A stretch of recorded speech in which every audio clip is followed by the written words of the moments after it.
Opgave 1a. Vi skal løse en ligning, og ligningen er x i anden minus x minus 6 lige med 0.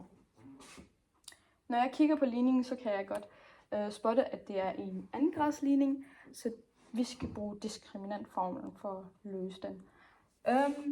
Diskriminantformlen er b lige med b i anden minus 4ac. Det er formlen for diskriminantformlen. Jeg kunne godt tænke mig at bestemme a og b og c ud fra ligningen.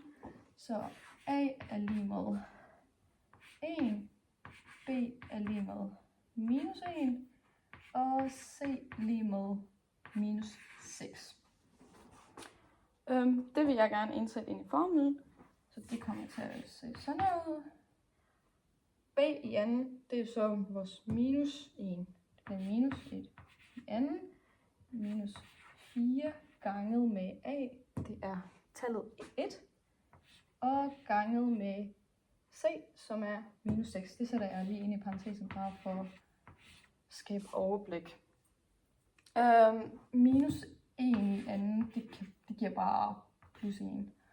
Og så 4 gange 1, det er 4. 4 gange minus 6, det bliver så til minus 24. Og minus 24 minus 1, det bliver bare til plus 25. Og det her betyder, at der er 2 løsninger.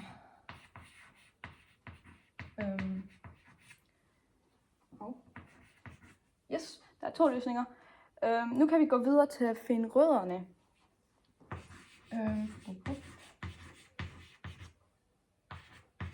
Formlen for det er... Jeg kigger lige. Det er x1 og x2. Når nu der er 2 løsninger. Så x1, det er en brevstreg minus b minus kvadratrod af d, og så 2e.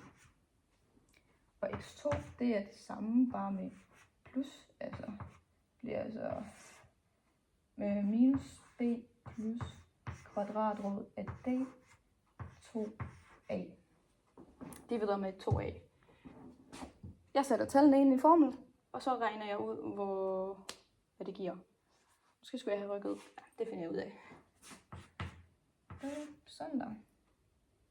Så siger jeg minus b. Jeg ved godt, det er minus 2, så minus 1. Og der står i formlen, at det skal være minus b. Minus, det ophører hinanden, så det bliver til plus.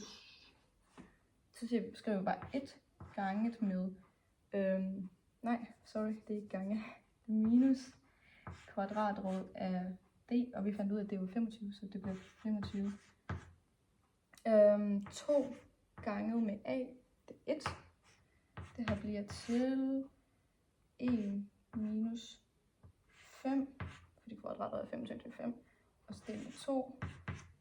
Det bliver så minus 4. Og 2 til minus 2. Første løsning, x1, det er minus 2. Vi går videre til, jeg trækker lidt længere op, til x2. Og egentlig er det samme, men bare som for minus, så bliver det til plus. 25. Tallene er det nok mega små på kamera, men whatever. Så bliver det til 1 plus 5 over 2, 6 over 2, 3. Så fandt vi ud af, at der er 2 løsninger.